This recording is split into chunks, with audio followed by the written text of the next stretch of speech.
नमस्कार, स्वागत है आपका। आप देख रहे हैं हमवतन टीवी और मैं हूं आपके साथ अजित कुमार।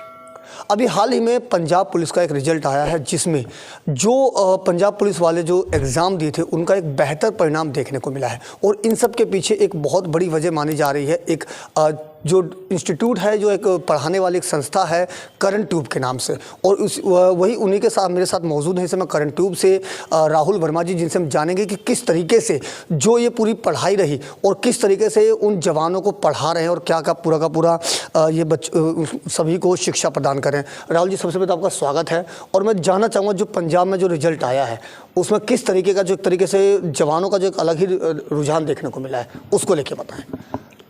पहले तो नमस्कार आपके और आपके दर्शकों को एंड हैप्पी दिवाली। देखिए, वो जो रिज़ल्ट है ना, वो रिज़ल्ट जैसे आम इंसान सोचता है, सुनता है कि पुलिस का रिज़ल्ट आया, पुलिस का रिज़ल्ट आया, वो ये वाला रिज़ल्ट नहीं है। कोई अगर पुलिस में एक बार भर्ती हो जाता है ना, तो भर्ती होने के बाद फिर उसको एक आईओ बनना पड़ता है, इन्वेस्टिगेशन ऑफिसर। और वो इन्वेस्टिगेशन ऑफिसर बनने के लिए एक एग्ज़ाम उसको देना पड़ता है। आम भाषा में कहूँ तो प्रमोशन के लिए एग्ज़ाम। तो प्रमोशन के लिए जो एग्ज़ाम होता है वो अच्छा खासा एक टफ़ एग्ज़ाम भी हम उसको कह सकते हैं, और इतना भी टफ़ वो नहीं होता है, पर मेहनत अच्छी खासी करनी पड़ती है। तो जो बच्चे हमारे पास थे उन्होंने मेहनत की और काफ़ी अच्छा रिज़ल्ट आया है। तो सीधी सी सिंपल सी मैं एक ही बात में सारी बातें कहना चाहता हूँ। अगर कोई चाहता है कि कोई उसको सल्यूट करे, कोई उसकी रिस्पेक्ट करे, कोई आयु बने, अगर एक आम नागरिक की तरह बताऊं तो जो देखते हैं ना कि हम पुलिस लगने के बाद केस सोल्व करेंगे, मुकदमे सोल्व करेंगे, तो केस और वो जो मुकदमे सोल्व है ना, वो सिर्फ वही कर सकता है जो आयु है। आपने सड़कों पे जो कांस्टेबल देखे होंगे, मेट्रो पे देखे होंगे, वो अलग पुलिस है, और जो मुकदमे सोल्व करते हैं वो अलग है, पुलिस ही, पर उनमें फ़र्क क्या, वो एक आयु बन जाते हैं। उसके लिए एक टेस्ट देना पड़ता है B1 का। तो बच्चों ने वो दिया था और अब अव्वल रिजल्ट ले गए हैं, और अब वो फिर मुकदमे सोल्व करेंगे। अगर मैं बात करूँ B1 की, तो B1 बेसिकली है क्या और किस तरीके से उसकी पूरी तैयारी की जाती है? B1 जो होता है एक पुलिस प्रमोशन एग्ज़ाम होता है। भारत के हर स्टेट में है ये, दिल्ली में, हरियाणा में, राजस्थान में, पंजाब में, सभी जगह पे है। और ये एग्ज़ाम ऐसा नहीं कि कोई भी दे सकता है।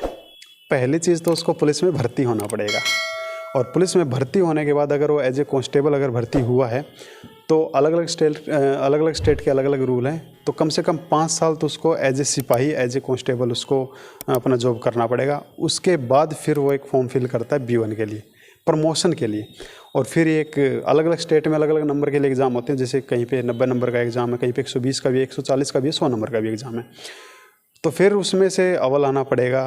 अगर मैं उसके सिलेबस की बात करूँ तो कानून जो है, जैसे आपने धाराएं सुनी होंगी, IPC की, CRPC की, एविडेंस एक्ट की धाराएं होती हैं, दिल्ली पुलिस के एक्ट की धाराएं होंगी, जुआ एक्ट आपने सुना होगा, जो नकली शराब बनाते हैं, इसकी बहुत सारे और एक्ट होते हैं, माइनर एक्ट हम इनको बोल देते हैं, छोटे मोटे एक्ट जो होते हैं। तो इनकी धाराएं पेपर में पूछी जाती हैं, तो सारी चीज़ें हमारे द्वारा सिखाई जाती है, प्रोवाइड करवाई जाती हैं। जैसे मैं देखा कि करंट ट्यूब के नाम से आपका जो आप पढ़ा रहे हैं लोगों को उन सभी चीज़ों को, तो करंट ट्यूब में बेसिकली B1 या फिर और भी चीज़ें हैं जो इसी कानूनी चीज़ें जो लोगों को पढ़ाई जाती है? B1 इसलिए अब थोड़ा सा ज़्यादा चर्चा में आ गया क्योंकि अभी 2 दिन पहले रिजल्ट आया है, और B1 के बारे में बहुत ही कम लोग जानते हैं। खासकर जो ऐसा इंसान जिसका घर में कोई पुलिस वाला नहीं है, वो तो खैर नहीं भी जानता होगा, मैं मान के चलता हूँ।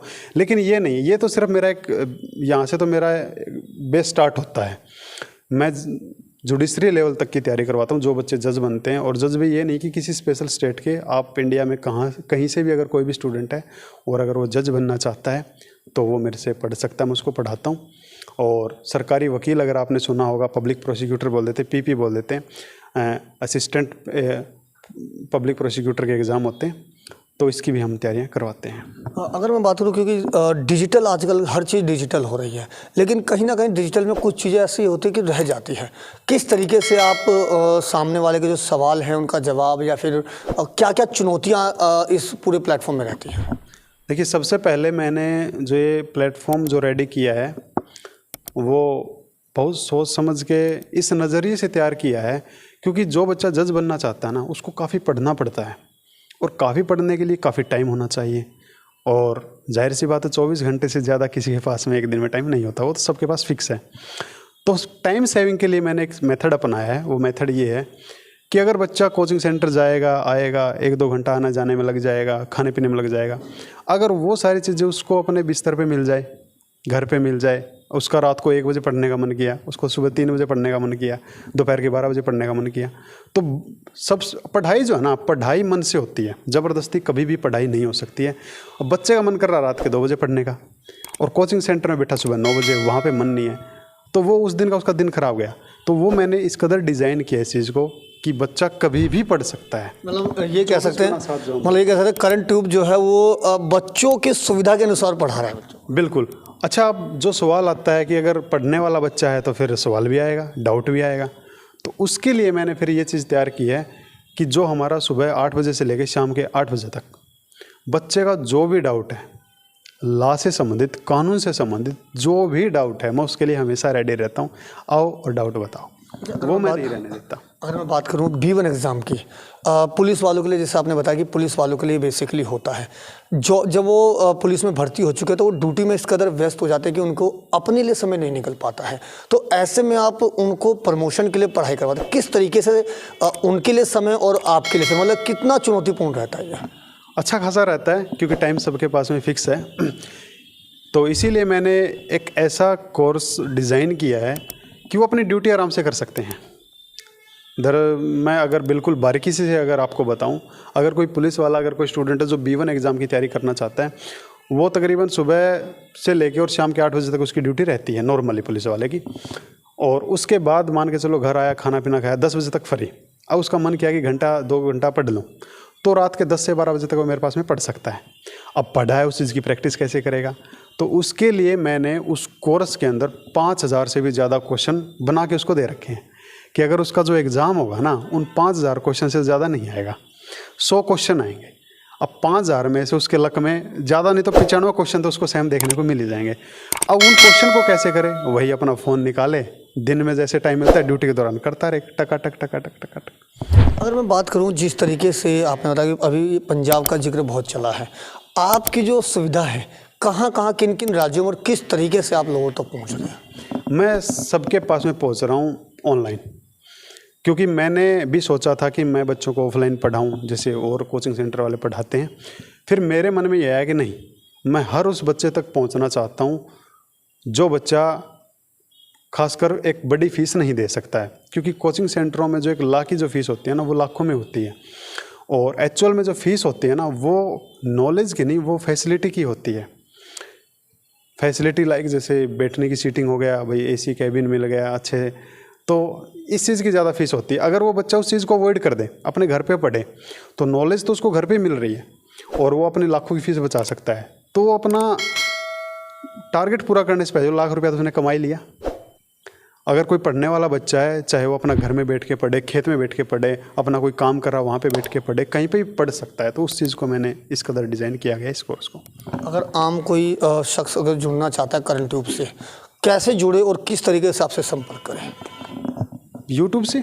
आजकल यूट्यूब हर किसी के फ़ोन में है और यूट्यूब बिल्कुल फ्री है, मेरे से यूट्यूब से जुड़ सकता है। करंट ट्यूब आपको बस लिखना है। अगर आपके पास में एंड्रॉयड मोबाइल है, आईफोन है, वहाँ पे जो प्ले स्टोर होता है वहाँ से भी आप मेरे साथ जुड़ सकते हैं। फ़ोन नंबर से मेरे से लिंक ले सकते हैं, जुड़ सकते हैं। देखो छोटा शॉर्ट में जैसे अलग अलग आपने पंजाब पुलिस की बात हुई, हरियाणा की बात हो रही है, दिल्ली के लिए अभी हम दिल्ली में हैं, तो दिल्ली पुलिस के लिए भी किस तरह का कुछ ऐसा प्लान है, कुछ सोच रहे हैं? हाँ, दिल्ली पुलिस के लिए भी प्लान है। दिल्ली पुलिस का अभी जैसे 2024 में अप्रैल मई में फिर एग्ज़ाम होगा B1 का, तो उसकी मैंने अभी से तैयारी बच्चों को स्टार्ट करवा दी है। क्योंकि बहुत सारे बच्चे दिल्ली पुलिस के जो मेरे पास अभी पढ़ भी रहे हैं और बहुत सारे बच्चों को पता नहीं है कि इस चीज़ की कोचिंग होती है B1 की।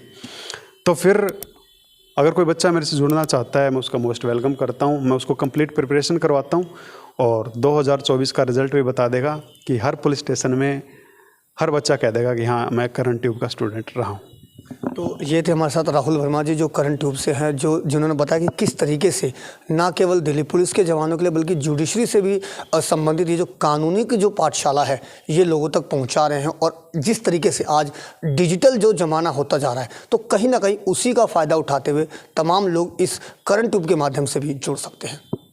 दिल्ली से अपने सहयोगी फिरोज हसन के साथ अजीत कुमार की रिपोर्ट, हम वतन टीवी।